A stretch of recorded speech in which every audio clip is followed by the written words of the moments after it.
प्रियांसः मित्राणि स्वागतम तत्र भवतां भवतीनां च हार्दं। प्यारे मित्रों, आप सभी का हार्दिक हार्दिक अभिनंदन है आपके अपनी इस वंदे संस्कृत मातरम परिवार पे। मित्रों, आप सभी जैसे कि जानते हैं यूजीसी नेट संस्कृत 25 कोड के अंतर्गत वर्तमान में 10वीं यूनिट का अध्ययन चल रहा है और 10वीं यूनिट में अर्थशास्त्र का विशेष रूप से विनयाधिकारिक जो पहला अधिकरण है उसका शब्दशः एक एक प्रकरण का पूर्णतः अध्ययन हो रहा है। तो आप सभी लोग इसको अच्छे ढंग से समझिएगा। आज की इस कक्षा में हम जो 7वें नंबर का चैप्टर है, इसका नाम है गूढ़ पुरुषोत्पत्ति ही, इसकी चर्चा करने वाले हैं। और आप सभी को पता होगा इससे पहले हमने लगभग 6 प्रकरणों की अच्छे ढंग से चर्चा की है, तो आप सभी लोग उन सभी विगत कक्षाओं को जरूर देख लीजिएगा। तो आज की कक्षा में हम बात करेंगे गूढ़ पुरुषोत्पत्ति ही। ये जो चैप्टर है या कहें कि प्रकरण है, इसका नाम आप जरूर ध्यान रखिएगा। नाम है इसका गूढ़ पुरुषोत्पत्ति ही। और इस प्रकरण में कौटिल्य ने, यानी जो चाणक्य हैं जिन्होंने अर्थशास्त्र की रचना की है, उन्होंने इस प्रकरण के अंतर्गत खुफिया जो एजेंसी होती है, खुफिया एजेंसी इन द सेंस कि जो गुप्तचर होते हैं, गूढ़ पुरुष का मतलब होता है गुप्तचर, और उनकी नियुक्ति कैसे करनी है उनके बारे में इस चैप्टर में आपको मिलेगा। तो बहुत ही ज़्यादा महत्वपूर्ण ये परीक्षा दृष्टि से आप सभी के लिए होने वाला है। साथ ही ये आपके ज्ञान के लिए और समाज में भी आपने ये खुफिया जो जासूसी करते हैं, एक आज भी जो है जो राज्य होता है या उसमें बहुत गुप्तचर होते हैं, जासूसी करने वाले होते हैं, तो वही जो जासूसी करने वाले होते हैं गूढ़ पुरुष उनको कहा जाता है। तो उनकी कैसे नियुक्ति की जाए एक राज्य में, वो सारी बातें इस चैप्टर में आज आपको मिलेंगी। तो परीक्षा में यहाँ से बहुत सारे प्रश्न पूछे जाते हैं। अभी हाल की जो परीक्षा हुई थी उसमें भी पूछा गया था यहाँ से प्रश्न, तो ध्यान रखिएगा। इससे पहले हमने मंत्रियों के बारे में देखा था कि उपधा के द्वारा मंत्रियों का परीक्षण कैसे किया जाता है। वहाँ पर आप सभी को पता होगा कि याद होगा आप सभी को, अगर आपने वो कक्षा देखी होगी, कि मंत्रियों की 4 प्रकार से उनकी शुद्धि की जाती है, जिसको कि 4 प्रकार की उपधा का नाम दिया गया था, जिसमें धर्मोपधा थी, अर्थोपधा थी, कामोपधा थी और भयोपधा थी। इन 4 प्रकार की उपधाओं से मंत्रियों की नियुक्ति, उनका परीक्षण किया गया था। अब सब कुछ हो गया है कौटिल्य में। कौटिल्य जो अर्थशास्त्र है, उन्होंने सारी बातें बता दी हैं कि किस प्रकार से मंत्रियों की नियुक्ति करनी है, किस प्रकार से मंत्रियों का परीक्षण करना है। अब बात आती है खुफिया जो जासूसी करने वाले होते हैं, गुप्तचर या गूढ़ पुरुष। अब इनकी नियुक्ति कैसे की जाए, तो उसके बारे में इस प्रकरण में आपको सारी चीज़ें मिलेंगी, तो ध्यान से देखिएगा। सो फर्स्ट ऑफ ऑल मैं आपको इसका थोड़ा सा समराइज़ बता देता हूँ, समराइज़ करके बता देता हूँ कि इसमें क्या चीज़ें आप देखेंगे। तो सबसे महत्वपूर्ण देखिए, ये जो चैप्टर है, सबसे पहली बात आप सभी को बता दूं, इसका क्रमांक भी ज़रूर ध्यान रखिएगा। परीक्षा में आपको प्रायः क्रमांक भी पूछ लेते हैं, तो ध्यान रखिएगा। 7वें नंबर का ये चैप्टर है, 7वें नंबर का प्रकरण है, ठीक है। 7वें नंबर का ये प्रकरण है, इसमें गुप्तचरों की नियुक्ति के बारे में बताया गया है। तो गुप्तचर आप सभी लोग जानते होंगे, किसी भी राज्य में या किसी भी जो राजा का दरबार होता है, तो उसमें गुप्तचर का होना बहुत ही ज़्यादा आवश्यक है। तो गुप्तचरों की नियुक्ति कैसे की जाए, उसके लिए क्या क्या क्वालिफिकेशंस होनी चाहिए, क्या क्या उनके पास योग्यताएं होनी चाहिए, उन सभी बातों के बारे में इस चैप्टर में, इस प्रकरण में आपको बहुत ही अच्छे तरीके से कौटिल्य ने समझाया है। तो ज़रूर इस चैप्टर को बिल्कुल भी मिस मत करिएगा। और रोज़ की तरह जैसे मैं आपको बताता हूँ, हमारी जो ऑफिशियल वेबसाइट है sanskritexam.com, उस पर जाइए, अपनी तैयारी को और अधिक बेहतर बनाइए। फर्स्ट पेपर, संस्कृत के पेपर, जितने भी DSSP जैसे बहुत सारे जो संस्कृत संबंधित परीक्षाएं हैं, उनकी तैयारी आप वहाँ पर जा कर के कर सकते हैं। और जो यहाँ पर आप पढ़ रहे हैं, इसका मटेरियल भी आपको वहाँ पर फ्री ऑफ कॉस्ट मिल जाएगा, तो ज़रूर जाएगा इस पर। तो देखिए, ये जो चैप्टर है, इसमें मैंने आपको बता दिया गुप्तचरों के बारे में बहुत सारी बातें आपको देखने को मिलेंगी। और परीक्षा दृष्टि से आपको इतना ध्यान रखना कि किस प्रकार से गुप्तचरों की नियुक्ति करनी है, कितने टोटल गुप्तचर हैं। तो यहाँ पे मैं आपको मुख्य रूप से 5 गुप्तचरों का यहाँ पर उल्लेख किया गया है। इन 5 गुप्तचरों के बारे में आप इस चैप्टर में देखने वाले हैं, और इसके अतिरिक्त भी कुछ और गुप्तचर हैं। तो इन सभी के बारे में आज आप इस जो चैप्टर है, जो ये गूढ़ पुरुषोत्पत्ति नामक 7वां प्रकरण है, इसमें आप ये सारी बातें समझेंगे। तो हम सीधा जो कौटिल्य अर्थशास्त्र की टेक्स्ट बुक है, वहाँ से आपको एक एक पंक्ति का सारांशतः या कहें कि सारगर्भित रूप से हम आपको समझाने का प्रयास करेंगे, ताकि आपका समय भी ज़्यादा ना व्यतीत हो और आप अच्छे ढंग से विषय को भी समझ पाएँ। तो इस दृष्टि से और परीक्षा दृष्टि से विशेष रूप से हम आपको समझाने का प्रयास करेंगे। आप सभी लोग अच्छे ढंग से समझने का पूरा प्रयास कीजिएगा, पूरा ध्यान से समझिएगा। और एक बार आप सभी से कहते हैं कि आप सभी लोग जुड़िए, सभी को शेयर कीजिए, अच्छे ढंग से समझने का प्रयास कीजिए। तो चलिए हम बुक में चलते हैं। तो देखिए मित्रों, हम अपनी टेक्स्ट बुक में आ चुके हैं जो कौटिल्य ने लिखी है, कौटिल्य का अर्थशास्त्र। और इसमें आज हम बात करने वाले हैं गूढ़ पुरुषोत्पत्ति ही। ये 7वें नंबर का चैप्टर है, इतना ज़रूर ध्यान रखिएगा। और चैप्टर का मतलब है कि प्रकरण। अब यहाँ पर गूढ़ पुरुषों के बारे में बताया गया है। उत्पत्ति शब्द का अर्थ आपने पहले भी देखा होगा, अमात्योत्पत्ति। तो वहाँ पर उत्पत्ति शब्द का अर्थ है नियुक्ति। वैसे ही यहाँ पर भी उत्पत्ति शब्द का अर्थ ठीक उसी प्रकार है, नियुक्ति। गूढ़ पुरुष का मतलब होता है जो जासूसी करने वाले, जो गुप्तचर होते हैं, जो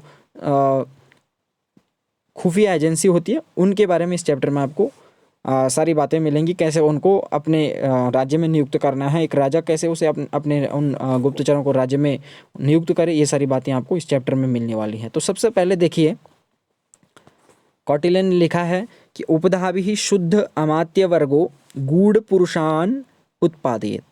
अब आपने इससे पहले अगर आपने कक्षा देखी होगी तो आपको बहुत अच्छे तरीके से समझ में आएगा। इससे पहले उपधा के द्वारा जो अमात्य थे उनका परीक्षण किया गया था। तो 4 प्रकार की वहाँ पर उपधाएँ थी। आपने धर्मोपधा आदि अच्छे ढंग से समझी होगी, मुझे उम्मीद है।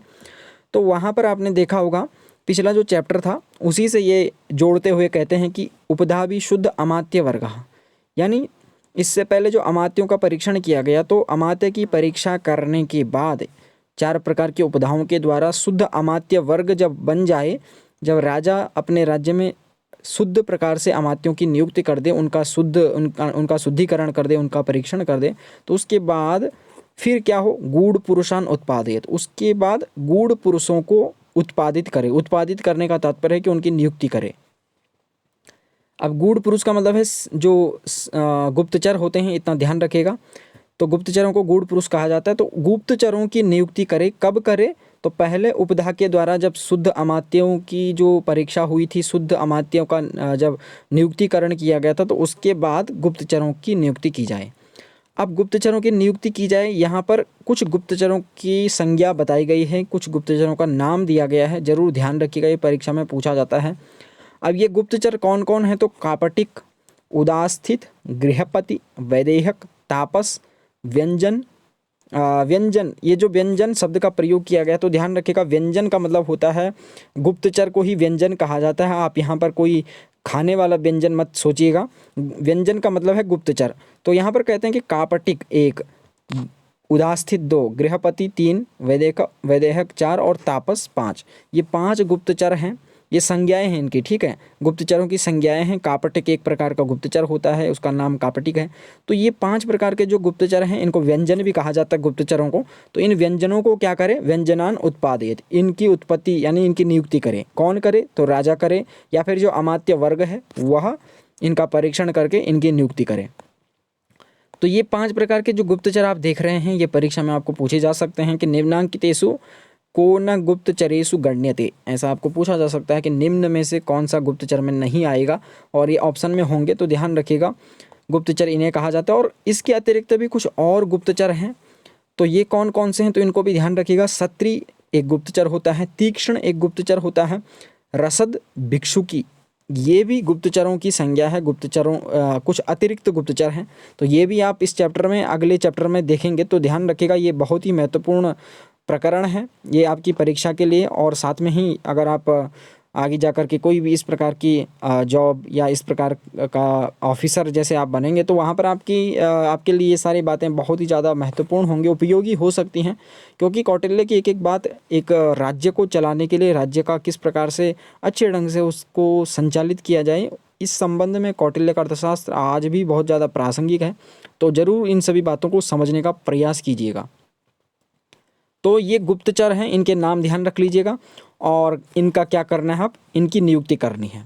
तो अब बात आती है एक राज्य की। जब हम बात करते हैं तो कौटिल्य ने चूँकि अपने अर्थशास्त्र में राज्य के बारे में ही ज़्यादातर, किस प्रकार से राजनीति को चलाना है, राजनीति का व्यवहार कैसा होना चाहिए, वो सारी बातें इसमें हैं। तो अब जब इससे पहले अमात्यों की नियुक्ति हो गई, उनका परीक्षण हो गया, तो अब अपने राज्य में एक राजा गुप्तचरों को भी नियुक्त कर दे, क्योंकि गुप्तचर का होना भी राज्य में बहुत ज़रूरी है।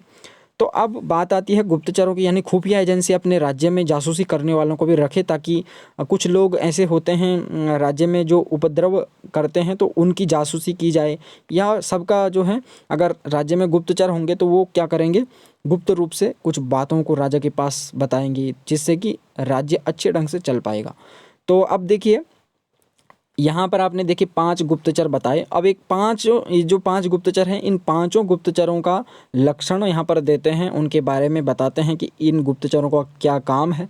तो सबसे पहले जो गुप्तचर है उसका नाम है कापटिक। तो कापटिक के बारे में कहते हैं कि परमर्मज्ञः प्रगल्भश्च छात्रः कापटिकः।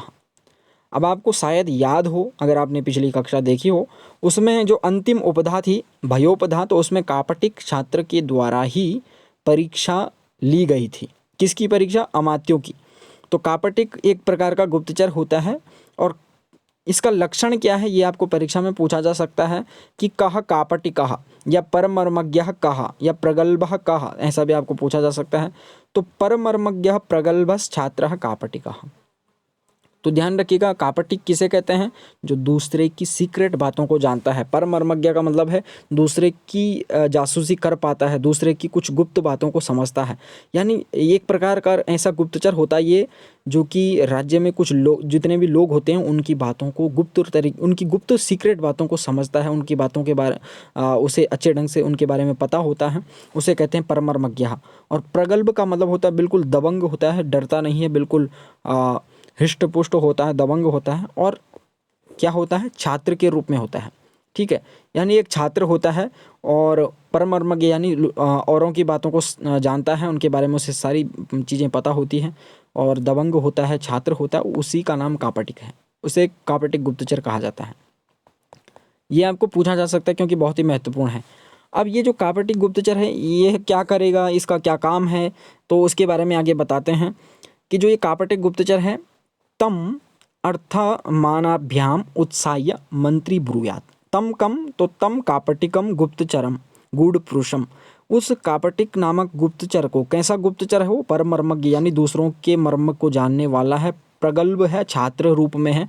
तो ऐसा जो वो गुप्तचर है उसको अर्थमानाभ्याम, अर्थ यानी धन दे करके, मान अर्थात सम्मान दे करके, उत्साह यानी उत्साहित करके, यानी उस कापटिक गुप्तचर को राजा क्या करे, धन, खूब धन दे दे, खूब सम्मान दे दे। राजा है, जो मंत्री है, ठीक है, वो मंत्री क्या करे, उसे खूब धन और सम्मान दे करके, यानी उसका खूब सत्कार करे, सम्मान करे, उसको खूब भरपूर मात्रा में धन दे दे। और धन दे करके क्या कहे, मंत्री ब्रूयात, मंत्री क्या बोले उसे कि राजानम माम च प्रमाणम कृत्वा यस्य यद अकुशलम पश्यसि तत् तदानीमेव प्रत्यादिशेत इति। तो अब कहते हैं कि मंत्री उसे सब कुछ दे दे, यानी धन और मान दे करके राजा, वो मंत्री क्या कहेगा, उस कापटी को कहेगा कि राजानम माम च प्रमाणम कृत्वा यस्य यद अकुशलम, यानी हे गुप्तचर, तुम राजा और मुझको प्रमाण मान करके, यानी हम दोनों क्या हैं, बड़े हैं तुमसे, प्रमाण हैं तुम्हारे लिए, और तुम हमको प्रमाण मान करके, अगर इस राज्य में या कहीं पर भी तुम्हें कुछ किसी व्यक्ति का अनिष्ट दिख रहा है, अकुशल दिख रहा है, किसी के साथ कुछ गलत हो रहा है, तो तुम्हें क्या करना है, उसी टाइम क्या करना है, हमें क्या करना है, सूचित करना है, हमें सूचना दे देनी है। तदानीम वो, यानी उस बात को उसी समय, तदानीम यानी शीघ्र हमें क्या करना है, प्रत्यादिशा, उसी टाइम हमें बता दीजिएगा। ऐसा कौन कहेगा? मंत्री कहेगा। किसे कहेगा? उस कापटिक नामक गुप्तचर को कहेगा। ये उसका एक प्रकार से कहें कि काम हो गया है, ठीक है। यानी कापटिक का जो कार्य है उसको ये सौंपा गया है कि तूने क्या करना है, तूने हमें तुरंत बता देना। अगर कुछ भी तुझे गड़बड़ दिख रही है कहीं पर भी राज्य में, तो तू तुरंत हमें क्या करेगा, बता देगा। तो वहाँ पर भी आपने देखा होगा, कहाँ पर, जब पिछले प्रकरण में उपधा भी शौचा शौच ज्ञानम, वहाँ पर भी जो अंतिम भयोपधा थी, तो वहाँ पर यही कापटिक गुप्तचर क्या करता है, राजा को सारी बातें बता दे, मंत्रियों के पास जा कर के मंत्रियों को सारा उनकी परीक्षा लेता है। तो ये गुप्तचर क्या होता है, जो कुछ भी अनिष्ट हो रहा है उसके बारे में क्या करेगा, राजा को बता देगा या मंत्री को बता देगा, हमको बता देगा, ठीक है ना। तो ये हो गया पहला गुप्तचर। इसके बाद दूसरा गुप्तचर है, ध्यान रखिएगा इनके लक्षणों को, इनका कार्य क्या है वो भी ध्यान रखिएगा, क्योंकि परीक्षा में कुछ भी पूछा जा सकता है। ऐसा मत सोचिएगा कि इसमें कोई भी विषय उपेक्षित किया जाए। अब देखिए दूसरा जो गुप्तचर है उसका नाम है उदास्थित। उदास्थित किसे कहते हैं, तो कहते हैं प्रव्रज्या प्रत्यवसितः प्रज्ञा शौच युक्ता उदास्थितः। ये जो उदास्थित होता है, ध्यान रखिएगा नाम से उसका काम भी ध्यान रखिएगा, क्योंकि परीक्षा में आपको यही पूछा जाएगा कि प्रव्रज्या प्रत्यवसितः कः गुप्तचरः, ऐसा आपको पूछा जा सकता है। तो प्रव्रज्या का मतलब है कि सन्यासी का वेश धारण किए हुए, प्रज्ञा यानी बुद्धि से और शौच से जो युक्त है, यानी आचार व्यवहार से जो बिल्कुल पवित्र है, ऐसा सन्यासी का वेश धारण किया हुआ जो व्यक्ति है उसी को क्या कहा जाता है, उदास्थित नामक गुप्तचर कहा जाता है। ठीक है, यानी अगर राजा के दरबार में कोई ऐसा व्यक्ति है जो कि सन्यासी का वेश धारण किया हुआ है और आचरण व्यवहार से बिल्कुल शुद्ध है, बुद्धि से शुद्ध है, पवित्र है, तो उसे क्या कहा जाता है, उदास्थित नामक गुप्तचर। और उसका क्या काम है तो उसके बारे में आगे कहते हैं। देखिए ध्यान रखिएगा, ये गुप्तचर हैं, किसी भी राज्य में उसका बहुत अभिन्न अंग है, राज्य में इनका होना बहुत ज़रूरी है। और कौटिल्य के अनुसार इन गुप्तचरों का लक्षण यहाँ पर बताए जा रहे हैं, जो कि परीक्षा के लिए आपके लिए बहुत ही ज़्यादा महत्वपूर्ण है। ये सारी बातें आपको परीक्षा के लिए इनके लक्षणों को जरूर ध्यान रखना चाहिए। अब इसका क्या काम है तो वो भी बताते हैं कि स कौन, वही जो गुप्तचर है, वार्ता कर्म प्रदिष्टायाम भूमौ प्रभूत हिरण्य अंतेवासी कर्म कार्य। वह गुप्तचर क्या करे, वार्ता कर्म। वार्ता कर्म का मतलब है, वार्ता के बारे में आपने जब हमने कौटिल्य की अर्थशास्त्र की शुरुआत की थी तो वहाँ पर वार्ता नामक जो अध्याय था, वार्ता दंड नीति, तो आपको पता होगा वार्ता में कृषि, पशुपालन और वाणिज्य आते हैं। तो वार्ता का मतलब है जहाँ पर भी वार्ता कर्म हो रहा हो, वार्ता कर्म अर्थात कृषि कर्म या फिर पशुपालन या फिर व्यापार संबंधित, वाणिज्य संबंधित कर्म हो रहा हो, ऐसी जो भूमि हो, ऐसा जो स्थान हो, तो ऐसी वार्ता कर्म प्रतिष्ठायाम भूमो, ऐसी भूमि में, ऐसे स्थान में प्रभूत हिरण्य अंत्यवासी कर्म कार्येत। वह जो गुप्तचर है उदास्थित नामक, वह क्या करेगा, ऐसी जगह पे जाएगा जहाँ पर कि वार्ता कर्म किया जाना है, वहाँ वार्ता कर्म होगा जहाँ पर कि कृषि संबंधित कार्य हो रहा है या पशुपालन या फिर वाणिज्य, तो वहाँ पर ये गुप्तचर जाकर के प्रभूत यानी भरपूर मात्रा में खूब पैसा ले जाएगा। हिरण्य का मतलब है खूब धन संपत्ति ले जाएगा। किस से ले जाएगा तो राजा से मांग करके ले जाएगा।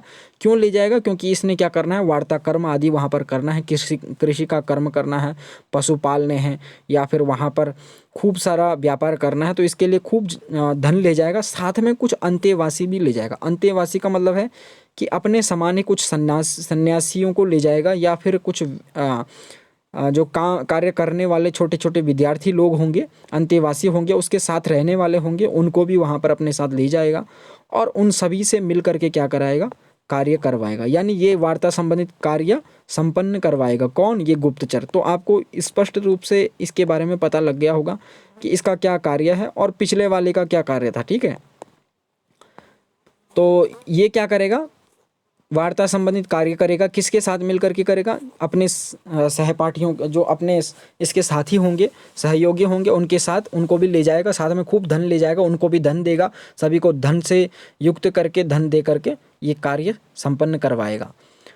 और आगे कहते हैं कि जब ये कार्य संपन्न करवा दे, कर्म फलाचा, यानी काम जब करवा ले उन सभी अंत्यवासियों से, तो कर्म फलाच, उन सभी जितने भी इसके अंत्यवासी होंगे, यानी अंत्यवासी कौन होंगे, इसी के जैसे सन्यासी वेश में होंगे, तो जो कर्म फल यानी काम करने के बाद जो फलात यानी उस कर्म फल से क्या करेगा, सर्व प्रव्रजितानाम ग्रासाच्छादना वसथान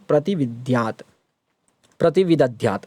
तो उसके बाद ये क्या करेगा, जब सभी लोग कार्य कर लेंगे, इसके जो सहयोगी होंगे, तो उसके बाद ये क्या करेगा, उन सभी प्रव्रजितानाम यानी उन सभी जितने भी प्रव्रजित हैं, प्रव्रजित का तात्पर्य है जो इसी के समान जो सहयोगी अंत्यवासी हैं, इसके जो सन्यासी वेश में हैं और गुप्तचर के समान ही हैं, तो उनको क्या करेगा, ग्रास आच्छादन और अवस्थान, अर्थात जो उनकी रोटी कपड़ा मकान है, यानी ग्रास का मतलब है उनके लिए भोजन, आच्छादन का मतलब है कपड़ा, और अवस्थान का मतलब है कि उनके लिए निवास यानी मकान।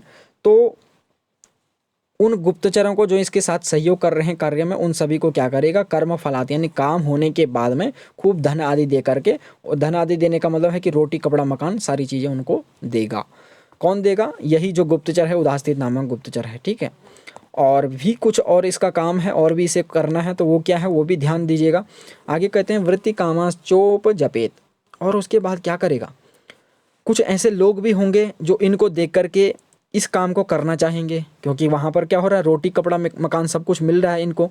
तो फिर क्या होगा, कुछ वृत्ति कामाश्चोप जपेत, ये क्या करेगा, ये जो उदास्थित नामक गुप्तचर है ये फिर कुछ वृत्ति काम, यानी कुछ लोग ऐसे होंगे जो नौकरी चाहते हैं, वृत्ति की इच्छा रखते हैं, वृत्ति काम है, वृत्ति की चाह रखने वाले हैं, तो उनको क्या करेगा, उनको जोड़ेगा, उनको भी अपने साथ में इस चेन में जोड़ेगा, यानी खूब गुप्तचर बनाएगा अपने साथ, छोटे छोटे गुप्तचर बनाते हुए वृत्ति काम यानी जो इस नौकरी को करना चाहते हैं तो उनको जोड़ेगा। और जोड़ने के बाद उनसे क्या करेगा, उपजपेत, उपजपेत अर्थात कहेगा, क्या कहेगा तो वो भी ध्यान दीजिएगा, ये कहेगा कि एतेन एव वेषेण, यहाँ पर एतोन कर दिया है जो कि गलत है, तो एतेन एव वेषेण यानी इसी वेश के साथ उनको कहेगा, क्या कहेगा कि इसी वेश के साथ राजार्थस चरितव्यो भक्त वेतन काले चोपस्थातव्यमिति, यानी तुम लोग भी ऐसा करो, अगर तुम्हें नौकरी चाहिए, वृत्ति काम जो होंगे यानी जो नौकरी की इच्छा रखने वाले होंगे उनको कहेगा कि अगर तुम लोग भी नौकरी चाहते हो तो ऐसा करो कि इसी वेश में, यानी जैसा हमारा वेश है, हमारा वेश कैसा है, सन्यासी का वेश है,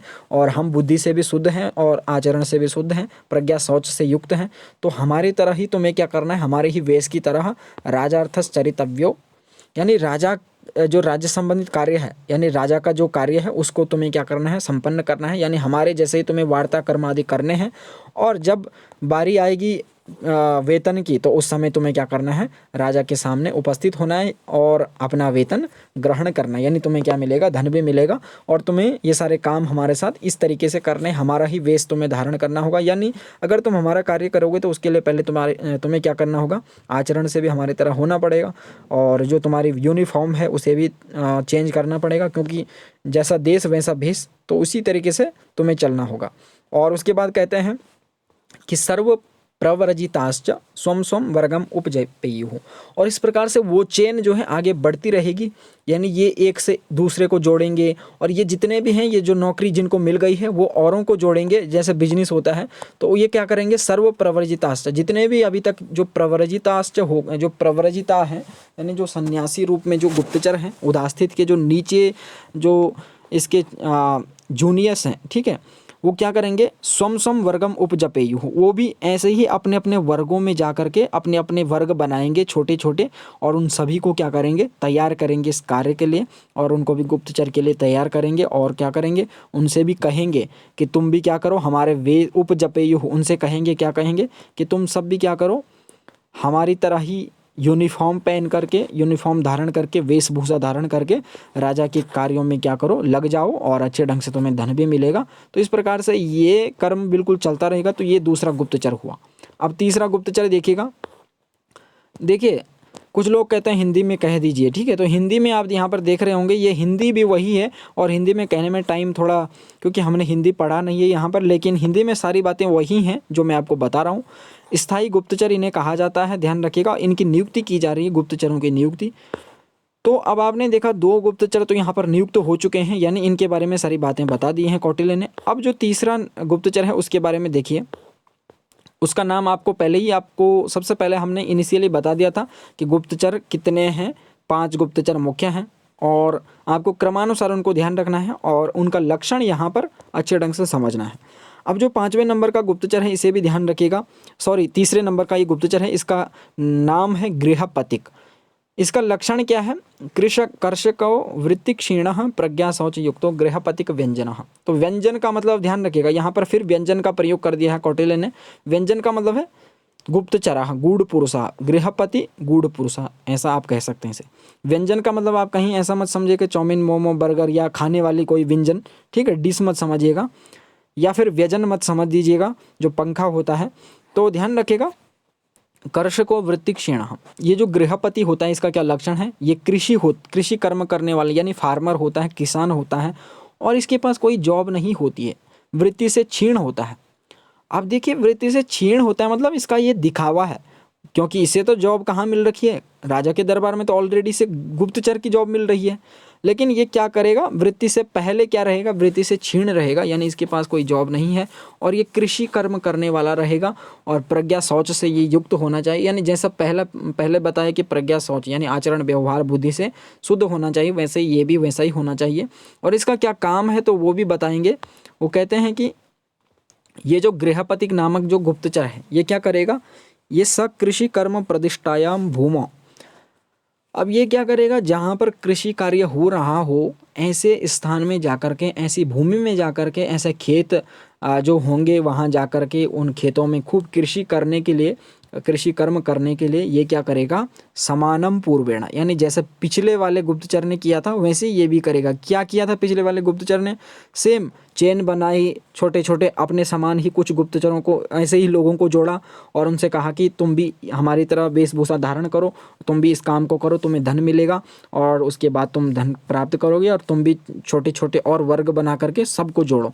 ये भी ठीक वैसे ही करेगा, यानी अपने समान ही जो कृषि में प्रेम रखते होंगे, जो कृषि करना चाहते होंगे उनको जोड़ेगा और कहेगा कि तुम्हें पैसा मिलेगा, धन मिलेगा और तुम क्या करो, कृषि कर्म करो हमारे साथ में, हमारी तरह आचरण करो, हमारा वेशभूषा जो हमारी यूनिफॉर्म है उसको धारण करो और इस प्रकार से ये गुप्तचर इसका इस जो कार्य है ये भी संपन्न हो जाएगा।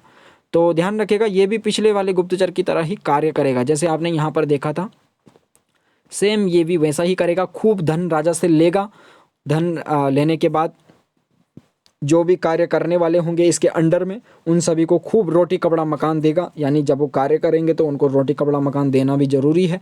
तो रोटी कपड़ा मकान उनको खूब भरपूर मात्रा में देगा और उनको देख करके कुछ लोग क्या हो जाएंगे, मोटिवेट हो जाएंगे कि हमें भी ये जॉब करनी है, क्योंकि यहाँ पर तो रोटी कपड़ा मकान प्लस मनी भी मिल रहा है। तो इनको देख करके कुछ और भी चाहेंगे तो उनको भी जोड़ेगा और कहेगा कि तुम भी हमारी तरह बनना होगा, तुम्हें अगर ये काम करना है, और उनको भी धन आदि दे करके इस प्रकार से ये चेन, एक प्रकार से चेन चलती रहेगी। ठीक है, जैसे चेन बनती है उसी तरीके से ये आगे चलता रहेगा। तो ये भी हो गया आपका तीसरे नंबर का जो गुप्तचर है उसका नाम है गृहपतिक। और आपको सबसे महत्वपूर्ण बात, अगर परीक्षा दृष्टि से आप इसको देखें तो आपको ध्यान रखना है कि ये जो गुप्तचर हैं इनका लक्षण आपको कई बार पूछा गया है विगत परीक्षाओं में। हमने ये जब विश्लेषण किया है तो इस प्रकार के प्रश्न कई बार पूछे जाते हैं कि ये कर्षको वृत्तिक्षीणः कः या कतमः गुप्तचरः, तो ये लक्षण उठा करके दे देंगे। या फिर ऐसा भी पूछ सकते हैं कि गृहपति गुप्तचरस्य लक्षणम वर्तते, और नीचे आपको कुछ ऑप्शन में लक्षण दे देंगे। तो आपको ऐसी स्थिति में ये जो अर्थशास्त्र की पंक्तियां हैं इनको जरूर समझना होगा, तभी आप इनको अच्छे ढंग से परीक्षा में पास कर पाएंगे, उस प्रश्न को हल कर पाएंगे। तो अब देखिए अगला जो गुप्तचर है उसका नाम है वैदेहक। अब ये वैदेहक गुप्तचर क्या है, इसका लक्षण क्या है, तो कहते हैं कि वाणिज्यको वृत्तिक्षीणः प्रज्ञा शौच युक्तो वैदेहक व्यंजनः। फिर यहाँ पर व्यंजन का प्रयोग किया है, तो व्यंजन से आपको ध्यान रखना है गुप्तचर। ये गुप्तचर कैसा है, तो बोले वाणिज्यक है। वाणिज्यक का मतलब है कि व्यापारी, यानी व्यापार में इंटरेस्ट रखने वाला है, व्यापारी है और इसके पास भी कोई जॉब नहीं है, वृत्ति से क्षीण है। और सेम सिचुएशन यानी पहले की तरह ये भी प्रज्ञा सोच से युक्त होना चाहिए। यानी वैसे ही देखा जाए तो कौटिल्य ने सभी गुप्तचरों के लिए एक महत्वपूर्ण बात बताई कि इन गुप्तचरों में एक योग्यता बिल्कुल समान होनी चाहिए कि सभी गुप्तचर प्रज्ञा और सोच से युक्त हों, यानी इनकी बुद्धि सही हो। ऐसा नहीं कि कोई जासूसी कर रहा है और उल्टा राजा का ही कुछ उल्टा कर दे, अनिष्ट कर दे, ऐसा नहीं होना चाहिए। और आचरण भी इनका सही हो। तो इस प्रकार से कहते हैं कि ये व्यापारी होना चाहिए। कौन, वैदेहक नामक गुप्तचर। इसी को क्या कहा जाता है, वैदेहक व्यंजनः। ये वैदेहक व्यंजन है, व्यंजन अर्थात गुप्तचर है। तो ध्यान रखिएगा इनके लक्षणों को, एक एक लक्षण यहाँ पर जो दे रखे हैं इनको ध्यान रखना है आपको। अब इसका क्या कार्य है, तो वो भी कहते हैं सा मतलब ये जो वैदेहक नामक गुप्तचर है ये क्या करेगा, वर्णिक कर्म प्रतिष्ठायाम भूमो। अब इसका जो काम है वो करेगा वर्णिक, यानी ऐसी भूमि में जाएगा, ऐसी जगह जाएगा जहाँ पर कि व्यापार संबंधित कार्य हो रहे हैं और वहाँ जाकर के ये भी सेम पहले की तरह करेगा। यानी राजा से खूब धन लेकर के जो इसके अंडर में खूब इनको जोड़ेगा, उनके इसके अंडर में अपने समान ही कुछ व्यापारियों को जोड़ेगा और उनको जोड़ करके खूब उनको रोटी कपड़ा मकान देगा। और उसके बाद कुछ और लोग भी इंटरेस्ट होंगे इस कार्य में जॉब पाने के लिए, तो उनको भी जोड़ेगा, उनको कहेगा कि तुम भी हमारी तरह वेशभूषा धारण करो, आचरण करो और उसके बाद तुम्हें भी धन मिलेगा और तुम भी इस कार्य को आगे बढ़ाते रहो। तो इस प्रकार से ये भी सेम करेगा, ठीक है ना, जैसे पिछले वाले ने किया उसी तरीके से भूमो इति समानम पूर्वेण, यानी पहले की तरह ये भी करते रहेंगे। अब जो अगला गुप्तचर है ये गुप्तचर है अंतिम गुप्तचर है, ध्यान रखिएगा। इसके बाद ये चैप्टर कुछ श्लोकों के माध्यम से इसका समापन हो जाएगा। तो देखिए यहाँ पर कहते हैं अंतिम जो गुप्तचर है इसका नाम है तापस। तो इन गुप्तचरों को आपको क्रमानुसार परीक्षा दृष्टि से ध्यान रखना है, आपको परीक्षा में पूछा जा सकता है। और यहाँ पर आप देख पा रहे होंगे ये गुप्तचरों के नाम है। कापटिक, उदास्थित, गृहपति, वैदेहक, तापस। ये पहले 5 गुप्तचर हैं और इसके बाद भी कुछ और हैं जिनके बारे में बाद में हम देखेंगे। तो यहाँ पर देखिए, अब जो अंतिम गुप्तचर है उसका नाम है तापस। अब इसका लक्षण जरूर ध्यान रखिएगा, बहुत ही अद्भुत है ये गुप्तचर। ये कैसा है, या तो कहते हैं मुंडो जटिलो व वृत्ति कामस तापस व्यंजन। ये जो तापस व्यंजन है यानी तापस गुप्तचर है, ये कैसा है, मुंड है। मुंड का मतलब है बिल्कुल गंजा होता है ना, जैसे गंजा आपने देखे होंगे, गंजे होते हैं कुछ लोग। गंजा का मतलब है जैसे आपने कुछ बड़े बड़े जो स्वामी होते हैं, महाराज होते हैं, ये परंपरा आपने बौद्ध धर्म में या देखी होगी। उन्होंने अपना जितने सर पे बाल होते हैं तो वो प्रायः जो है हमेशा ही जो है अपने सर को मुंडवा देते हैं। तो जैसे मुंड होते हैं जो, ठीक है, यानी जिनके सर पर बाल नहीं होते हैं, या फिर जो जटिल होते हैं, जटिल यानी या तो फिर बहुत ही ज़्यादा बाल हैं जैसे जोगी होते हैं, या फिर बिल्कुल बाल ही नहीं है। तो ये जो तापस व्यंजन है इसका लक्षण बता रहे हैं, या तो ये मुंड होना चाहिए या फिर जटिल होना चाहिए, और वृत्ति काम भी होना चाहिए, यानी इस नौकरी के लिए सर्च कर रहा हो, सर्चिंग फॉर अ जॉब, यानी ये क्या कर रहा हो, नौकरी चाह रहा हो, नौकरी इसको चाहिए हो। यानी जोगी तो है बट क्या कर रहा है, नौकरी उसे चाहिए। वृत्ति काम यानी वो चाहता है कि उसे कहीं वृत्ति मिल जाए। तो या तो उसका सर पे उस पर बाल नहीं होने चाहिए या फिर बहुत बाल होने चाहिए, या तो गंजा होना चाहिए या फिर गंजा नहीं होना चाहिए, बहुत ज़्यादा बाल होने चाहिए, ठीक है, जटाधारी होना चाहिए। तो ये पहला इसका लक्षण है। अब इसका कार्य क्या है तो वो भी देख लीजिए, इनका काम भी आपको ध्यान रखना है और इनका नाम भी, इनका लक्षण भी आपको ध्यान रखना है। अब इसका कार्य क्या है, ये क्या करेगा, सा कौन, यही तापस नामक जो गुप्तचर है, जो कि मुंड है या फिर बहुत ज़्यादा जटाधारी है या फिर बिल्कुल गंजा है। और तापस थोड़ा आप समझ सकते हैं, जो तपस्वी होगा या जो सन्यासी टाइप का होता है, ठीक है, इसके सर पे या तो खूब बाल रहते हैं, जोगी टाइप का रहेगा, इसी कारण से इसका नाम तापस है। तो ये क्या करेगा, नगराभ्यास यानी नगर के समीप में जाकर के, नगर का मतलब है कि अपने राज्य के आसपास जाकर के, जो राजा के दरबार में जब इसकी नियुक्ति हो जाएगी, इसको नियुक्त कर दिया जाएगा, तो ये क्या करेगा, नगर के आसपास जाकर के सेम वैसे ही करेगा। क्या करेगा, प्रभूत मुंड जटिल अंत्यवासी, ये क्या करेगा, ये भरपूर मात्रा में अपने समाने खूब गंजों को, या कहें कि खूब ऐसे मुंडों को इकट्ठा एकत्रित करेगा। मुंडों का मतलब है कि जिनके सर पे बाल नहीं होंगे, और जटिल का मतलब है जिनके सर पर जो जटाधारी होंगे, ठीक है। तो या तो ये क्या करेगा, खूब मुंडों को एकत्रित करेगा, या फिर ये खूब जटिलों को, यानी जो जटाधारी होंगे, जटाभिस्तापसः। जटाभिस्तापसः आपने वहाँ पर व्याकरण में पढ़ा होगा। तो तापस किसे कहा जाता है, जिसकी जटाएँ होती हैं, या फिर जो मुंड होता है, तो या तो उसकी खूब जटाएं होंगी। ऐसे लोगों को ये क्या करेगा, एकत्रित करेगा, सेम पहले की तरह इकट्ठा करेगा उनको। और अब क्या करेगा, ये उनके साथ मिल करके साकम यव समुष्टिम व मास द्विमासांतरम प्रकाशम अस्नियात। अब ये क्या करेगा, ये बहुत ढोंगी बाबा है। अब अभी आप बहुत ज़्यादा इंटरेस्टिंग कुछ चीज़ें आप देखेंगे। तो ये क्या करेगा, साकम यानी साक मतलब कुछ सब्जी वगैरह, कच्ची पक्की यानी पकी हुई भी नहीं, बिल्कुल कच्ची सब्जी, ऐसे साकम। और यव समुष्टिम यानी यव समुष्टिम का मतलब है कि कुछ अनाज के एक आध मुट्ठी भर अनाज, ठीक है, मुट्ठी भर अनाज लेगा और थोड़ा सा सब्जी लेगा। और वो भी कब लेगा, तो मास द्विमासांतरम यानी 1 महीने के बाद या 2 महीने में क्या करेगा, थोड़ा सा मुट्ठी भर चावल लेगा या मुट्ठी भर जौ लेगा और थोड़ा सा साग लेगा, सब्जी लेगा, और उसी को क्या करेगा, खाएगा। कहाँ खाएगा, प्रकाशम यानी लोगों के सामने दिखाएगा। प्रकाशम अस्नियात यानी भुंजेता, यानी अस्नियात का मतलब है कि खाए।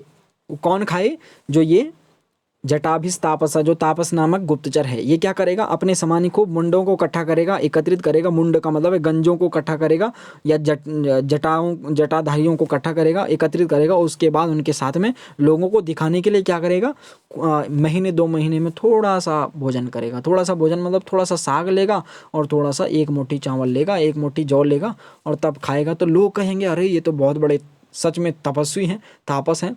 तो इसलिए ये दिखावा करेगा। और बाद में देखिए आगे कौटिल्य कहते हैं कि गूढ़म इष्टम आहारम, और चुपके से, गूढ़म यानी चुपके से ये क्या करेगा, इष्टम आहारम यानी अपना मन पसंदीदा भोजन करेगा।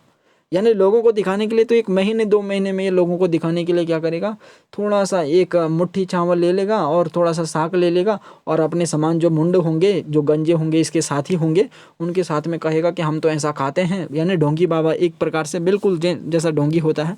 और अंदर जब आप इसे देखेंगे तो अंदर जा कर के ये रोज क्या करेगा, गूढ़म यानी अब छुप करके क्या करेगा, इष्टम आहारम यानी अपना मन पसंदीदा भोजन, कभी चाउमीन खा रहा है, कभी मोमो खा रहा है, कभी बर्गर खा रहा है, कभी कुछ खा रहा है, कभी कुछ खा रहा है। तो इस प्रकार से अपना मन पसंदीदा भोजन करेगा, लेकिन दुनिया को दिखाने के लिए, लोगों को दिखाने के लिए ये क्या करेगा, चुपके बस इतना ही खाएगा, ठीक है ना, एक मुट्ठी चावल, एक मुट्ठी जौ का ही खाएगा। अब इस प्रकार से ये जो गुप्तचर है, इसका और कार्य देख लीजिए। वैदेहक अंतेवासिनश्चैनम समिद्ध योगे अर्चयेयुः। अब ये जो तापस नामक गुप्तचर है, ढोंगी बाबा है, ये बिल्कुल ढोंगी है, ठीक है। बाहर से दिखावा कर रहा है और अंदर से बिल्कुल ये खूब खा रहा है, पी रहा है, खूब पता नहीं क्या क्या काजू किशमिश बादाम सब कुछ ले रहा है, और दिखाने के लिए केवल 1-2 महीने में थोड़ा सा चावल भर, मुट्ठी भर चावल खा रहा है और थोड़ा सा साग खा रहा है। अब इसको सपोर्ट करने के लिए क्या करेंगे, वैदेहक, जो इससे पहले आपने थोड़ा पहले अभी गुप्तचर देखा था वैदेहक, अब इसको सपोर्ट करने के लिए वैदेहक और उसके अंत्यवासी, वैदेहक के जो अंत्यवासी होंगे, जो वैदेहक के ही समान होंगे, इसको सपोर्ट करने के लिए वो इसकी पूजा करेंगे। पूजा क्यों करेंगे, समिद्ध योगे अर्चयेयुः, यानी वो जुड़ करके मिल करके खूब इसकी क्या करेंगे, पूजा करेंगे। क्यों करेंगे, ताकि लोगों में खूब दिखावा फैल सके, लोग समझें कि अरे ये तो बहुत बड़े जो तापस नामक गुप्तचर हैं, ये तो बहुत बड़ा सिद्ध व्यक्ति है, कोई महात्मा है, ये 1-2 महीने में थोड़ा सा भोजन करता है, और इसकी तो वैदेहक ये भी सारी पूजा ही कर रहे हैं, ठीक है। ये जो व्यापारी हैं ये भी पूजा कर रहे हैं। वैदेहक मतलब जो इससे पहले जो गुप्तचर आपने देखा था, जो कि एक प्रकार से व्यापारी टाइप का होता है, ठीक है, तो वो भी उसकी पूजा करेगा। तो लोगों को लगेगा अरे ये तो बहुत ही सच में कोई सिद्ध महात्मा है, सिद्ध गुप्तचर है, सिद्ध गुप्तचर नहीं बल्कि सिद्ध तापस है, क्योंकि लोगों की दृष्टि में वो कोई गुप्तचर नहीं है, ठीक है। और उसके बाद देखिए, इसके बाद और ये क्या करेगा, तो और देखिए, शिष्याश्चास्या आवेदयेयुः। और जो ये तापस नामक जो गुप्तचर है, इसके जो शिष्य होंगे, ठीक है, जो इसी के समान जो मुंड जटिल वाले जो छोटे इसके अंडर में जो काम करने वाले होंगे, वो क्या करेंगे, इसका प्रचार करेंगे। शिष्याः च अस्या, यानी इसके जो शिष्य होंगे वो आवेदयेयुः, यानी खूब प्रचार करेंगे। किसका प्रचार करेंगे, इस तापस नामक ढोंगी बाबा जो है ये, इसका खूब प्रचार करेंगे। क्या प्रचार करेंगे, बोले ये तो बहुत बड़ा सिद्ध महात्मा है, बोले जैसा चाहोगे वैसा पाओगे, यानी इन महात्मा के पास आ जाओ, जैसे बंगाली जादू, बंगाल का काला जादू, इनके पास आओगे तो तुम्हारी सारी समस्याएं दूर हो जाएंगी, शादी, जिसकी शादी नहीं हो रही है उसकी शादी हो जाएगी, जिसका बिजनेस नहीं चल रहा उसका बिजनेस चल जाएगा। तो यानी कहेगा कि ये बहुत बड़ा सिद्ध महात्मा है, सिद्ध तापस है। और सामेधिक, सामेधिक का मतलब है कि भविष्यवाणी करने वाला भी है। सामेधिक अर्थात भविष्य की बातों को बताने वाला भी है। तो इतना बड़ा सिद्ध है, ऐसा कौन कहेंगे, इस तापस के जो शिष्य मंडली होगी वो कहेंगे, ठीक है। अब इसके बाद और देखिए, अब आगे क्या होने वाला है, तो आगे कहते हैं कि समेधा शास्तिभिश्चाभिगतानाम अंग विद्या शिष्य संज्ञाभिश्च कर्माणि अभिजने अवशितानि आदिशेत। तो ध्यान रखेगा। अब आगे कहते हैं कि समेधा शास्त्री भी, समेधा शास्त्री का मतलब है, समेधा का मतलब भविष्य के जो इच्छा रखने वाले हैं, यानी भविष्य के बारे में कुछ पूछना चाहते हैं। अब जब आपने देखा जो तापस नामक गुप्तचर है, इसके बारे में इसके शिष्यों ने खूब प्रचार कर लिया है। अब जब प्रचार हो जाएगा, खूब पोस्टर छप जाएंगे, इधर उधर पोस्टर छप रखे हैं कि तापस नामक गुप्तचर के पास आओ, किसी की शादी रुक रही है तो वहाँ जाओ, किसी का लव मैरिज नहीं हो पा रहा है तो गुप्तचर इन तापस नामक इस सिद्ध तपस्वी के पास जाओ, किसी के घर में क्लेश है, बाधा है, भूत प्रेत है, इत्यादि सारी बाधाओं के लिए इनके पास जाओ। तो इत्यादि जब प्रचार खूब हो जाएगा तो लोग इनके बारे में बहुत कुछ सुन लेंगे, तो लोग बिल्कुल ज़्यादा ही क्या हो जाएंगे, इनकी ओर आने के लिए तैयार हो जाएंगे और भविष्य की बातों को पूछने के लिए तैयार हो जाएंगे, ठीक है। तो समेधा शास्त्री भी का मतलब है कि जो भविष्य बातें, भविष्य के बारे में पूछने के लिए जो इच्छुक हैं, ऐसे समेधा शास्त्री भी, ऐसे जो भविष्य के बारे में जानना चाहते हैं, ऐसे जो लोग होंगे, ऐसे समेधा शास्त्री भी अभिगतानाम, जो ऐसे लोग आएंगे। कैसे लोग, जो भविष्य कथनों को लेकर के आएंगे कि हमारे जैसे दो कोई वर वधू जो होने वाले हैं वो आएंगे, कोई लव मैरिज करने वाले हैं, कोई वो आएंगे, कोई बिजनेस व्यापारी आएगा, कहेगा कि मेरा बिजनेस नहीं चल रहा है, कब चलेगा, क्या होगा क्या नहीं होगा। कोई प्रेमी आएंगे, वो कहेंगे कि हमारी मैरिज होगी नहीं होगी। कोई किसी क्लेश को लेकर के आएगा, कोई अपनी समस्या लेकर के आएगा। और जब समस्या लेकर के आएगा तो सबसे बड़ी बात, ये तो ढोंगी बाबा है, अब ये कैसे बताएगा, तो उसके बारे में भी कौटिल्य ने सारी रणनीति बना रखी है कि कैसे इसको बताना है, ठीक है। कैसे बताना है, बोले अंग विद्या। तो ये क्या करेगा, उनको देख करके, उनके शरीर को देख करके, उनके भविष्य के बारे में बताएगा। मतलब इसको सच में तो कुछ पता है नहीं, क्योंकि ये तो सिंपल इसने मुंडन कर रखा है अपना, और या तो इसके बड़े बड़े बाल हैं दिखाने के लिए, बाकी इसको कुछ पता नहीं है, ठीक है ना। ये सच में कोई ऐसा बड़ा तपस्वी नहीं है, केवल प्रचार इसका खूब कर दिया गया है और लोगों ने इसकी खूब, जो वैदेहक हैं उन्होंने भी पूजा कर रखी है, तो इसीलिए लोग समझ रहे हैं कि ये सच में कोई बहुत बड़ा साधक है, बहुत बड़ा तपस्वी है। तो लोग क्या करेंगे, पूछने के लिए आएंगे, लेकिन जब पूछने के लिए आएंगे तो ये तो ढोंगी है, अब कैसे बताएगा, तो उसके लिए कहते हैं कि अंग विद्या। ये क्या करेगा, लोगों के अंगों को देखेगा। अंगों का मतलब है कि अब जैसे कोई व्यक्ति आए, एक छोटा सा व्यक्ति आया जिसकी हाइट बहुत ही कम है, और वो पूछने के लिए आए कि तपस्वी जी महाराज हमें बताइए कि हमारी हम जो है फौज में जाना चाहते हैं, हम आरक्षण जो आरक्षक वर्ग होता है, जो फौज की सेवा होती है, आर्मी की सेवा होती है, सेना में जाना चाहते हैं हम, ठीक है, ऐसा कहेगा। अब जब वो छोटा सा होगा, कद से छोटा होगा, तो ये उसके अंग को देख करके ही बता देगा कि तुम्हारे योग नहीं है, तुम नहीं जा पाओगे, तुम्हें कोई दूसरी जॉब देखनी चाहिए, कोई दूसरा कार्य देखना चाहिए। तो इस प्रकार से ये क्या करेगा, अंग विद्या के द्वारा, यानी अंग विद्या, उनके अंगों को देख करके, उनके शरीर को देख करके उनका क्या करेगा, भविष्य कथन करेगा। और दूसरी बात बताते हैं कि शिष्य संज्ञाविश्चा, और क्या करेगा, अपने शिष्यों को क्या करेगा, इनके बारे में जांच करने के लिए लगा लेगा। यानी जो ये लोग पूछने के लिए आ रहे हैं अपनी बातों को लेकर के, अपनी समस्याओं को लेकर के, तो ये तापस नामक जो गुप्तचर है ये क्या करेगा, अपने शिष्यों को पहले से ही इन सभी लोगों के बारे में जानकारी लेने के लिए प्रस्तुत कर देगा, और उनसे सारी जानकारी लेकर के, यानी कौन व्यक्ति आ रहा है, ये कहाँ से आया है, ठीक है, ये सारी बातें शिष्य पहले ही से पता कर लेंगे। और ये शिष्य क्या करेंगे, इस गुप्तचर को सारी, ये तापस नामक जो गुप्तचर है उसको बता देंगे कि वो व्यक्ति आने वाला है आपसे ये बातें पूछने के लिए। तो ये क्या हो जाएगा, पहले से ही प्लानिंग हो जाएगी, तो ये सारी बातें भविष्य के बारे में कुछ कुछ बातें बता देगा, जिससे कि लोगों को क्या हो जाएगा, इस पर विश्वास हो जाएगा। तो फाइनली आप समझ रहे होंगे कि ये सारी क्या हो रही है, एक प्रकार से रणनीति हो रही है, और ये सब दिखावा चल रहा है, ठीक है।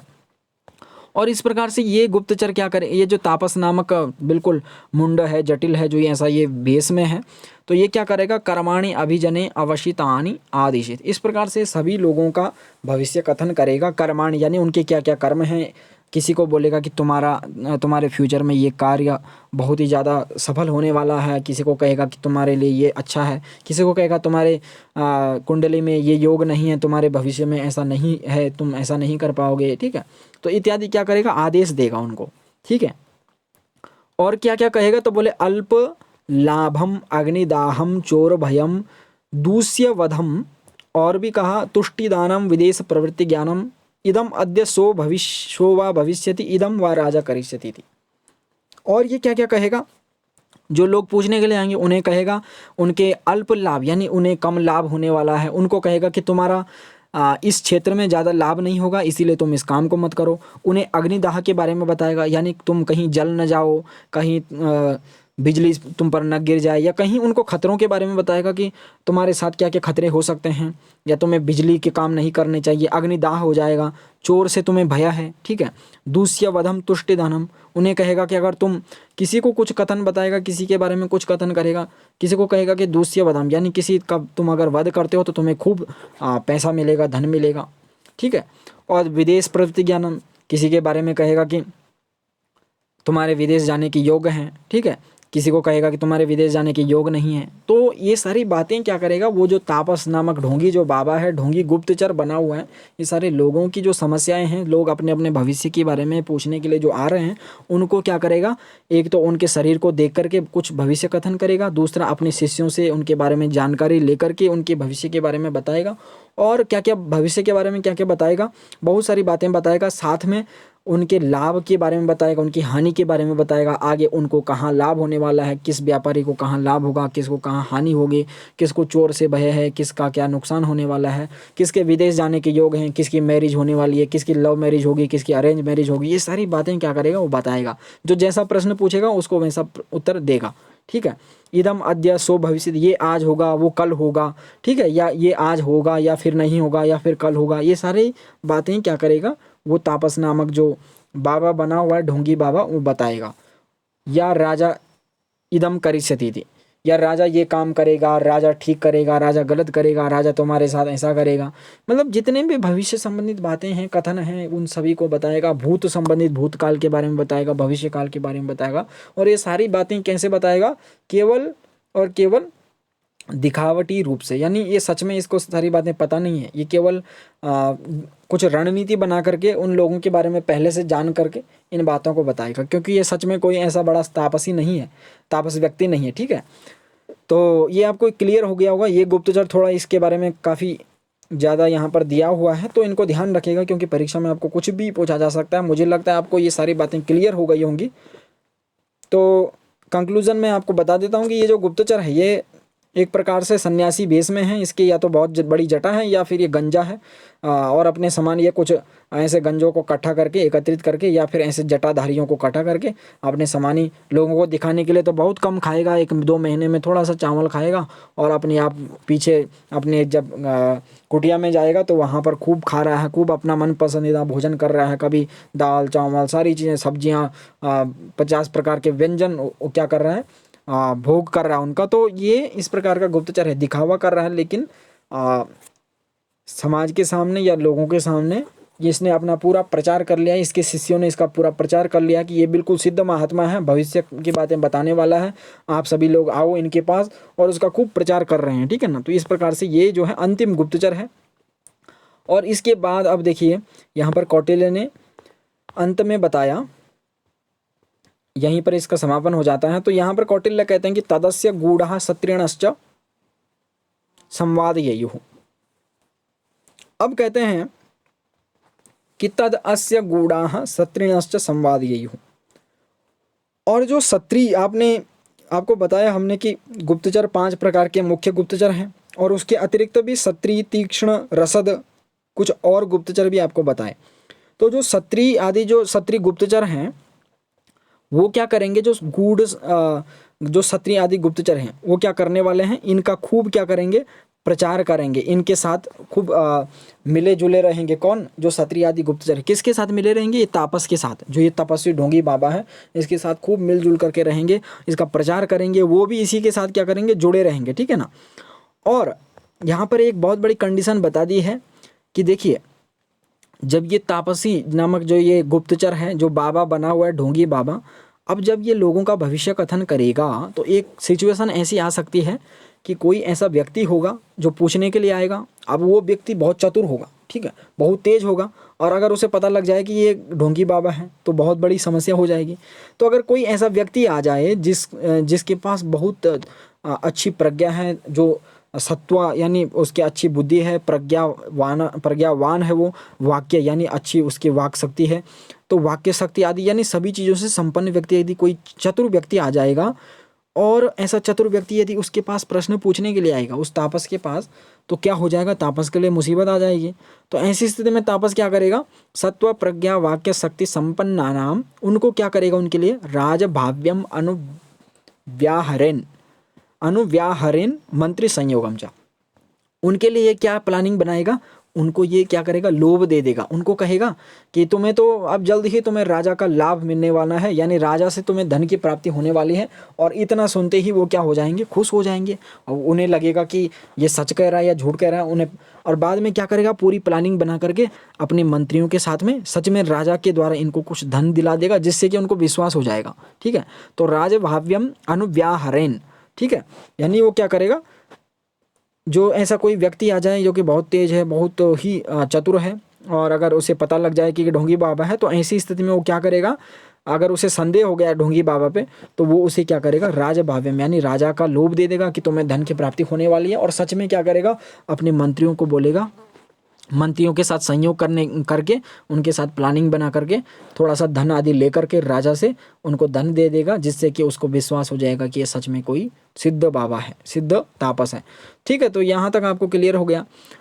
और मंत्री चैसाम वृत्ति कर्मभ्याम वियतीता, और इस प्रकार से मंत्री लोग तब क्या करेंगे, ये जो ऐसा व्यक्ति कोई आ जाए जो कि बहुत तेज है, चतुर है, उसको खूब धन आदि दे करके राजा से खूब धन प्राप्त करवा करके उसकी भविष्यवाणी भी इससे सच हो जाएगी, जो तापस की भविष्यवाणी है, और उसमें भी कोई ऐसा संदेह लोगों को नहीं होगा।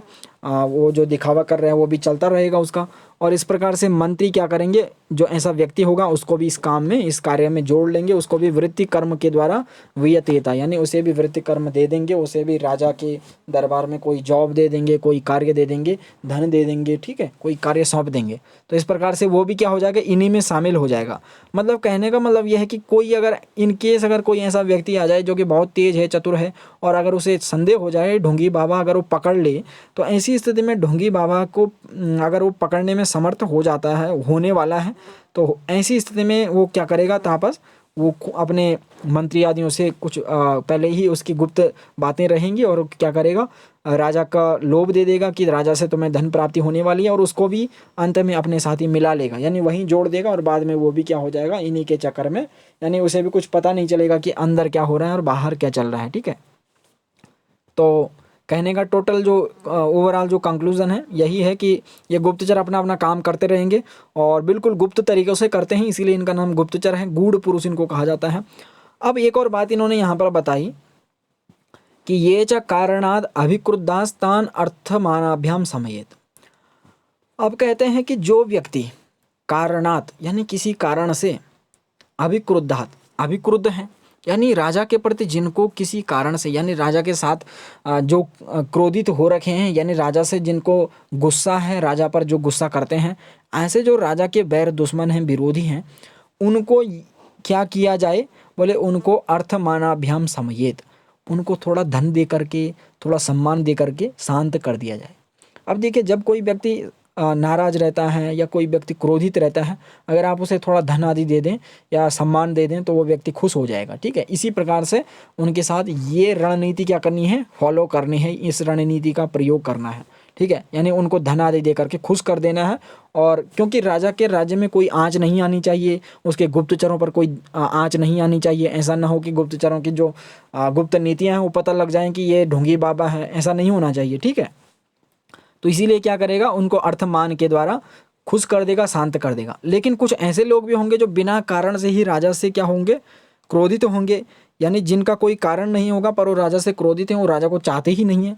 तो ऐसे जो लोग होंगे, ऐसे जो व्यक्ति होगा, ऐसा कोई भी अगर व्यक्ति है राज्य में जो कि बिना कारण से राजा से दुश्मनी रखता है, राजा से जिसकी वैरता है, जिसके वैर दुश्मनी है, तो उसे क्या करेंगे, तूषणीम दंड, उसे चुपचाप से क्या करेंगे, दंडेना, यानी उसे दंड से, राजा दुष्ट कारण से, यानी जो राजा से द्वेष रखने वाले लोग हैं, ऐसे लोगों को जो कि बिना कारण से ही राजा से द्वेष रखते हैं, क्रोध करते हैं राजा से, ऐसे व्यक्ति को, ऐसे जितने भी प्रजा है, ऐसे जो कुछ उपद्रव मचाने वाले, जो राजा के प्रति द्वेष रखने वाले लोग हैं, उनको क्या कर दिया जाएगा, बोले उनका वध कर देना है, चुपचाप से उनको दंड दे करके, यानी मार देना है, किसी को पता नहीं चलेगा, और गुप्तचर उनका क्या करेंगे, सीधा जो है वध करके छुट्टी उनकी जो है, ताकि क्या हो जाएगा, इससे क्या होगा, प्रजा में या जो राजा का जो राज्य है उसमें किसी भी प्रकार की कोई भी समस्या उत्पन्न नहीं होगी, ठीक है। तो ये कौटिल्य ने पूरी रणनीति बताई है कि राजा अपने राज्य को किस प्रकार से सही ढंग से, प्रॉपर तरीके से उसको सही तरीके से चलाए, ठीक है। ये सारी रणनीति कौटिल्य ने बताई है, तो ध्यान रखिएगा, ये सारी बातें कौटिल्य आपको बता रहे हैं, मैं केवल आपको समझा रहा हूँ। अब यहाँ पर अंत में एक श्लोक के माध्यम से, आपने देखा कौटिल्य अर्थशास्त्र में प्रायः अंत में एक श्लोक जरूर आता है, तो यहाँ पर आया एक श्लोक कि पूजिताश्चार्थ मानाभ्याम राज्ञा राजोपजीविनाम जानीयुः शौचमित्येताः पंचशंस्थाः प्रकीर्तिताः। बोले पूजिताश्चार्थ मानाभ्याम राज्ञा राजोपजीविनाम जानीयुः शौचमित्येताः पंचशंस्था प्रकीर्तिता। अब कहते हैं कि जो ये 5 प्रकार के जो अभी आपने गुप्तचर देखे हैं, इनको संस्था कहा जाता है, मैंने आपको इनिशियली बताया था। तो संस्था जो ये इनकी संज्ञा है संस्था, यानी ये स्थिर रहते हैं एक ही जगह में, यानी ये ज़्यादा इधर उधर नहीं जाते हैं, इनको संस्था गुप्तचर कहा जाता है। 5 हैं ये, आपने देखा 5 कौन कौन हैं, हमने आपको बताया। तो उन 5 गुप्तचरों को जरूर आप ध्यान रखिएगा, क्योंकि ये आपको परीक्षाओं में पूछे जा सकते हैं। तो ये जो 5 गुप्तचर हैं, ठीक है, तो 5 गुप्तचर, वैदेहक, गृहपतिक, तापस, ये जितने भी आपको गुप्तचर बताए गए हैं, इन सभी गुप्तचरों को परीक्षा दृष्टि से जरूर ध्यान रखिएगा। तो इन 5 के 5 गुप्तचरों को बोले पूजिताश्चार्थ मानाभ्याम राज्ञा राजोपजीविनाम, बोले राजा के द्वारा ये क्या होंगे, धन और सम्मान के द्वारा पूजित होंगे। यानी राजा इनको खूब धन देगा, खूब सम्मान देगा, जिससे ये खुश रहेंगे, पूजित रहेंगे। और ये क्या करेंगे, राजोपजीवी नाम, जो राजा की जो प्रजा होगी, जो राजा के राज्य में जो उपद्रव करने वाले कुछ ऐसे लोग भी होते हैं जो उपद्रव करते हैं, या कई प्रकार के प्रजा होती है, अलग अलग प्रकार के लोग होते हैं, तो उन लोगों के क्या करेगा, ये जो संस्था यानी जो गुप्तचर हैं, ये क्या करेंगे, उन लोगों के शौचम जानेयुः, यानी उनका शुद्धिकरण करेंगे, उनका परीक्षण करेंगे, उनको जांचेंगे कि ये व्यक्ति कैसा है, ये व्यक्ति कैसा है, अमुक व्यक्ति का व्यवहार कैसा है, अमुक व्यक्ति राजा के बारे में क्या सोचता है। ठीक है, तो इस प्रकार से इनका कार्य अंत में ये बताया इन्होंने श्लोक के माध्यम से। तो आप सभी को स्पष्ट हो गया होगा, ये जो कौटिल्य का अर्थशास्त्र है बहुत ही महत्वपूर्ण है ये चैप्टर परीक्षा दृष्टि से। तो इति कौटिल्य अर्थशास्त्रे विनयाधिकारी के प्रथम अधिकरण चल रहा है, आप सभी को पता होगा। विनयाधिकारिक नामक जो प्रथम अधिकरण है, उसमें गूढ़ पुरुषोत्पत्ति नामक ये प्रकरण कंप्लीट हुआ। इसमें भी ये संस्था उत्पत्ति है, यानी 5 जो गुप्तचर थे, इनकी उत्पत्ति, इनकी नियुक्ति कैसे की जाए, ये चैप्टर यहाँ पर कंप्लीट हुआ। और आप सभी को पता होगा इसके बाद भी कुछ इंटरेस्टिंग कुछ और गुप्तचर होंगे, उनको संचर गुप्तचर कहा जाता है, जिसमें कि क्षत्रिय, तीक्ष्ण आदि महत्वपूर्ण कुछ गुप्तचर बताए जाएंगे। तो उनको भी आप जरूर ध्यान रखिएगा, अगली कक्षा में हम उनकी चर्चा करेंगे। तो आज के लिए इतना ही है। इसको मैं एक बार कंक्लूजन के तौर पर समराइज करते हुए आपको फिर से बता देता हूँ। तो यहाँ पर आप देख सकते हैं जो ये गुप्तचर थे, हमने इन सभी की चर्चा की, आप सभी देखा होगा। ये जो पहली बात तो ये आपको ध्यान रखनी है, ये 7वें नंबर का जो प्रकरण है गूढ़ पुरुषोत्पत्ति, इसमें गुप्तचरों के बारे में बताया गया है। गूढ़ पुरुष का मतलब है गुप्तचर, उनकी उत्पत्ति यानी उनकी नियुक्ति कैसे करनी है। और गुप्तचर 5 प्रकार के मुख्य जो गुप्तचर हैं उनके बारे में यहाँ पर बताया। इनकी संज्ञा है संस्था गुप्तचर। इसमें सबसे पहले आपने कापटिक नामक गुप्तचर देखा, उसका लक्षण भी ध्यान रखिएगा, जैसे प्रगल्भ होना चाहिए, छात्र होना चाहिए, ये सारे लक्षण आपको ध्यान रखने हैं। दूसरा जो गुप्तचर था वो उदास्थित था, तीसरा गृहपतिक था, चौथा वैदेहक था, 5वां तापस था। ये 5 के 5 गुप्तचर आपको ध्यान रखने हैं। इसके अतिरिक्त भी कुछ और गुप्तचर हैं जिनको संचर कहा जाता है, जो बाहर के काम जो कार्य होते हैं उनको संभालते हैं। तो वो गुप्तचर आप अगले चैप्टर में, जो अगला प्रकरण है उसका नाम है गूढ़ पुरुष प्रणिधि, उसमें आप उन गुप्तचरों को देखेंगे। और वो भी काफ़ी गुप्तचर हैं, यानी क्षत्रिय है, तीक्ष्ण है, रसद, भिक्षुकी, मुंड आदि गुप्तचरों की चर्चा वहाँ पर होगी। तो ये जो प्रकरण था यहाँ पर कंप्लीट हुआ। मुझे उम्मीद है कि आप सभी को अच्छे ढंग से समझ में आ गया होगा, और अपना कमेंट करके आप हमें बता सकते हैं। कोई भी अगर आपके मन में कोई प्रश्न हो, संदेह हो। आप सभी का बहुत बहुत धन्यवाद। बाकी मैं आपको बता देता हूं कि आप हमारे वेबसाइट पर जाकर के इसका जो मटेरियल है, या फिर यूजीसी नेट संस्कृत के लिए या किसी भी परीक्षा के लिए अगर आपको मटेरियल चाहिए, तो वहां पर जाकर के आप अच्छे ढंग से अपनी तैयारी को और अधिक बेहतर बना सकते हैं। आप सभी का बहुत बहुत बहुत दिल से धन्यवाद।